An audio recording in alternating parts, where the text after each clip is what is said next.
La Costa Heights Elementary, The Leader in Me. We started our program because we wanted to change the mindset on our campus. We wanted to empower our students with a voice. Leader in Me is providing our students with the opportunities to become active leaders on campus, changing the roles of their involvement in their learning.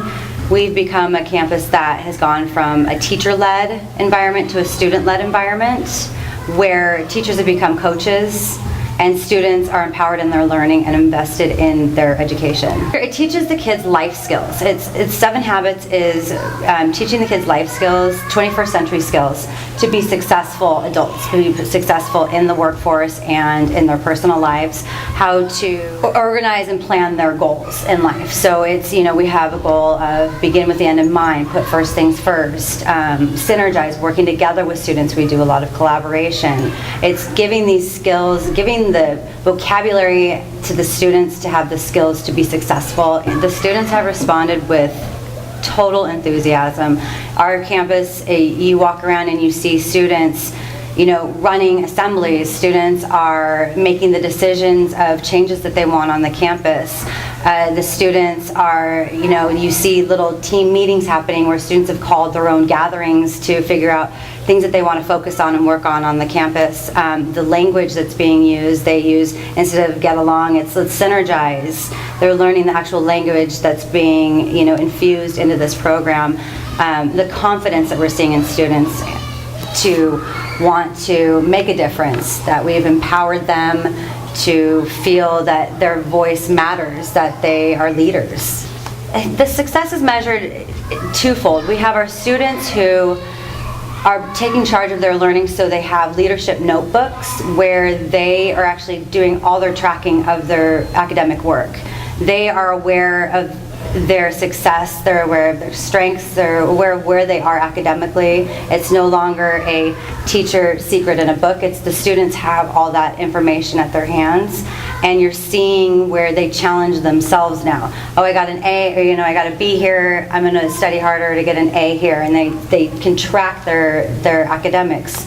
The other side we're seeing is that students who are the more quiet, shy students, the introverts, are stepping up into opportunities, allowing them to be leaders. It's not up front on the front line leaders, but it's giving them opportunities to run a program and have a voice in that program where they're feeling, we're seeing the confidence, tenfold across all students. Olevenhain Pioneer Elementary School, the Makerspace, a place for innovation and design. There's a big makers movement all over the United States right now, with the thought that children are spending so much more time in regulated time with regulated games, regulated playtime, regulated everything, and the rest of the time they're spending on computers or on video or on some sort of screen, if you will. And so the idea is to get children back to being innovative and thinking up ideas and just trying to build them.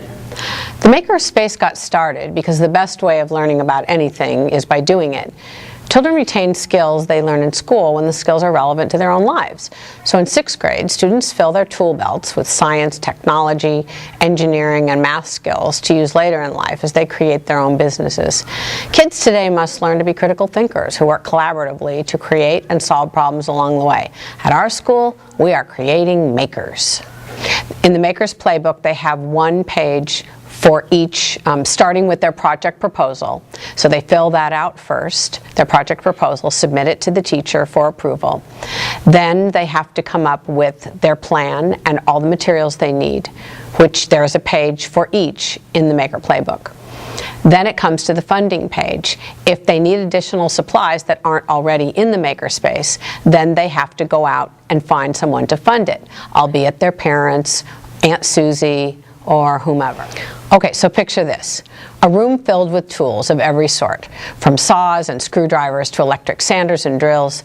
2 sewing machines fill one corner of the room with boys sewing the cushion for the bike trailer they have made, while goggle-laden girls drill holes for lights to be inserted into an electric sign using their geometry skills. to space them out exactly right. The 3D printer is humming as it finishes the student-created foosball men for the game table that one group is striping after intense sanding and varnishing. Another group is snapping together circuit sets in order to make an alarm for their cell phones with a sensor in a puppet head. All these 6th graders are preparing for the Maker Faire. These future engineers and entrepreneurs beg to work in the makerspace during lunch, recess, and every available moment. And after they count the money that they made at the Maker Faire, they then deduct any loans that they need to repay and come up with their net profit. All of our makerspace materials, tools, and everything is donated. Witnessing children taking ownership of their learning was very exciting for me. Creating, inventing, and discovering on their own is a lesson I could not ever teach from a book. My personal favorite, however, is breaking down gender expectations. Boys at the sewing machine and girls with power tools. Ocean Knoll. StarTech team. So the program was started because our school found that we had a need once we went one-to-one iPads. Teachers were coming up with lots of small tech issues, and we realized that the students were our best problem solvers. So we created this leadership program at Ocean Knoll, and it has evolved now from not just problem solving but to almost running a business. We realized that our students were our best problem solvers. So a group of 5th and 6th graders were brought together to basically run a consulting business on our school campus. They put out business cards and can now be hired by the teachers to solve small tech issues. What I love most about this program is watching students truly thrive and become confident leaders within our school.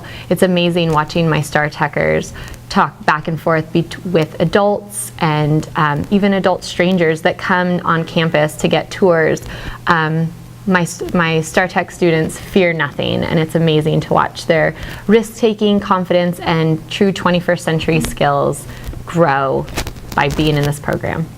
The skills that we learn that we could use when we're older, we learn to communicate with adults and teachers and other students, and they can be on camera, and we know how a business works and how you can get your name out, and then they can contact you and request you, and it helps you learn skills for when you're older and how you should work if you ever had a job that would use some of the skills that you learn in StarTech.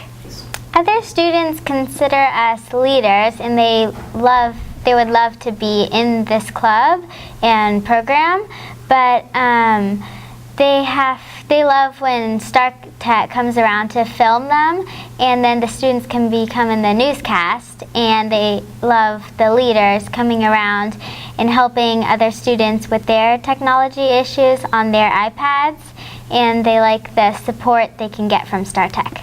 My name is Julia, and I'm a StarTecher.